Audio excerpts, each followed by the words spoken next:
MD ジャックです。このチャンネルでイヤホンを扱うきっかけとなった KZ は、やはり皆さん注目されていらっしゃるようで、ZAX の後継となる ZAS は注目度が高いようですね。そして今回は、それよりちょっとだけ下の価格帯で発売になった KB イヤーのロビンのレビューです。4BA モデルですが、第一印象はあまり BA らしくない自然な響き方をするモデルだと感じ、今までの KB イヤーの音質の方向性とは違うと思いました。そして前半のナビゲーターは彼女に任せます。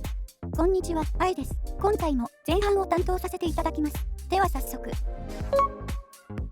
KB イヤーは最近 KS1 ネオンをレビューしており、今回はラーク、ヒバリに続くロビン、コマドリということで鳥シリーズになっていくような気がします。次は何でしょうね。ハチドリ、ハミングバードなんかいいなと勝手な妄想をしています。ロビンは Amazon、パリ、ハイファイ GO どのルートでもだいたい5000円台前半から6000円弱ぐらいで販売されています。さてこのロビンは 4BA プラス 1TT のハイブリッド構成ですが、 KB イヤーでこの価格帯の他 BA モデルって今までなかったような気がします。外観は 1BA プラス 1TT のラークと同じで、フェイスプレートとノズルフィルターが違うぐらいです。この外観は KZ の ZSN シリーズや CCA の C10、12、TRN だと STM とかに似ており、中華イヤホンのオーソドックスなスタイルと言えると思います。そのせいか、パッと見た感じ、新しさというよりおなじみ感の方があります。実際似ているものを並べてみました。どれがどれだかわかりますか？ロビンはどこにいるでしょう？はい、答えは GO です。おなじみ感満載というのもお分かりいただけたかと思います。でも、そんな中でも、ラーク、ロビンのフェイスプレートのデザインはなんだかかっこいいなぁって思います。装着感はいつものように、ミミーちゃんお願いします。はいはい。外観が割とおなじみなのでそんなに言うこともなくて、自公開に当たる部分の特殊な凹凸もないので、どなたでもフィットしやすいと思うよ。ラークと同じだしね。以上終わり。あら、そうなのね。確かに、愛の耳にもぴったり合うわね。このぐらいの大きさがいいな。さて、ジャックさんが音質編で結構喋れそうなので、早速音質比較動画に行きましょう。比較対象は KB イヤー、ラーク。使用ケーブルはナイス HCK16 コア、銀メッキ銅ケーブル。使用イヤピはセドナイヤーフィットクリスタルです。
では波形を見ていきましょう。まずはロビン単体の波形です。1本ラインを引いてみると少し右肩下がりで若干低域寄りに見えます。そしてこれも同じロビンですが、イヤピを変えて測定したものです。3本を聞き比べた結果、広域のバランスが好みだったため、音質比較動画の収録にはセドナイヤーフィットクリスタルを使用しました。これまでの KB イヤーのモデルの波形は 8kHz 付近が突出するものが多く、ドンシャリで広域寄りのものが多い印象で、例えばこんな感じです。緑のラインは KS2 で低域に比べ高域が突き出し、中域ががっつり落とされています。ピンクのラインの KS1 では全体的に改善傾向が見られましたが、5kHz 付近をあまり落としていないので高域が強めです。そしてロビンは 750Hz 付近までは KS1 とほぼ同じカーブで、そこから 3kHz 付近までレベル的に一番出ていることでこの帯域の厚みが増しています。8kHz 付近のピークは KS1 と同じレベルですが、6kHz 付近で一旦減衰していることで実際にはそれほど高域が強くはありません。4から 6kHz 付近をきっちり落としているので想像値差もなく、今までの KBER とはチューニングの方向性が異なっており、高域が若干落ち着いた出方になっています。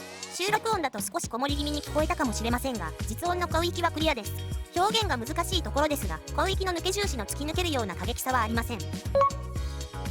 さて、これはラークとの比較波形ですが、ラークはかなりの高域型モデルです。中高域から上は綺麗ですが、個人的にはもっと低域が欲しいです。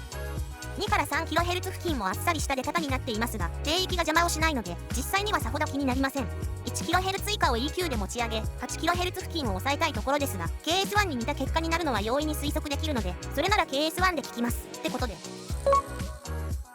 ロビンに話を戻します。ドライバーの配置がちょっと面白くて、旅 A の場合ダイナミックドライバーの周囲を取り囲むような配置をよく見かけますが、ロビンはノズルに近い縄の下に3つが密集して配置されており、あんたたちなんでそんな狭いところに密集してるの？密ですよ密という感じで、人間なら小池知事に怒られそうです。残りの1つはノズル部内に配置されています。イメージとしては BA が散らばって配置されている方が音情や分離が良くなりそうな気はしますね。4BA ですが、配置を見るとノズル部1、他1で 2BA のようにも思えてしまいます。広がりは感動するような音情ではありません。でも全体のバランスがいいので程よい空間演出ができていて、聞き心地はかなりいいです。空間がしっかり確保されていれば定位感もいいので分離についても悪くはありませんが、 BA 密集の件があるのでイメージとしては少しまとまってるかなとつい思ってしまいます。空間分離を少し妨げていそうな要因として低域が少し強いかなという気がしますね。50Hz 付近の低域が強いことよりも 50Hz から 500Hz へのカーブが少し気になっていて、ここが強いと量感はあるけどちょっとモワモワした感じで締まらないんですよね。なのでローシェルフで 500Hz 以下を少し落としてみたら締まりも出てマスクされていた空間も聞こえてきました。広域の調整にはまずイヤピ交換で、このチャンネルでは1モデルに対し3つのイヤピ波形を表示することが多いので、その変化はご認識いただけているかと思います。リケーブルについてはこのようにまた例の銀メッキケーブルに交換してみましたが、やっぱり広域が変化しました。聴覚上の変化も波形上の変化もあり、抜けが良くなりました。リケーブルしなくても広域はすでに好みの質感でしたので、これは不満から来るものではなく興味本位でのテストになります。同音感への差し方をいろいろ変えてみましたが、元の波形と同じになることはなかったので差し方の違いの誤差ではないと判断しています。4BA プラス 1DD ぐらいの構成だとライバルモデルがひしめき合う激戦区ですが、その中でロビンの毒性は当たり前のことを当たり前にやりました的な結果になっているように思います。広域に突き抜けるような抜けを求める方にはおすすめできませんが、とても聞きやすく長時間リスニングでも疲れにくい性質を持っているモデルで、あまり BA らしくない傾向の出音だと思います。あと1000円出すと KZZAS が手に入ってしまうのでライバルが強すぎではありますが、ロビン単体で見た場合良い仕上がりになっていると思いますので、興味があれば入手してみてもいいのではないかと思います。ということで KBE やロビンのレビューでした。ではまた次の動画で。ご視聴ありがとうございました。MD ジャックチャンネルはイヤホンレビューを音と波形た言葉で表現します。チャンネル登録お願いします。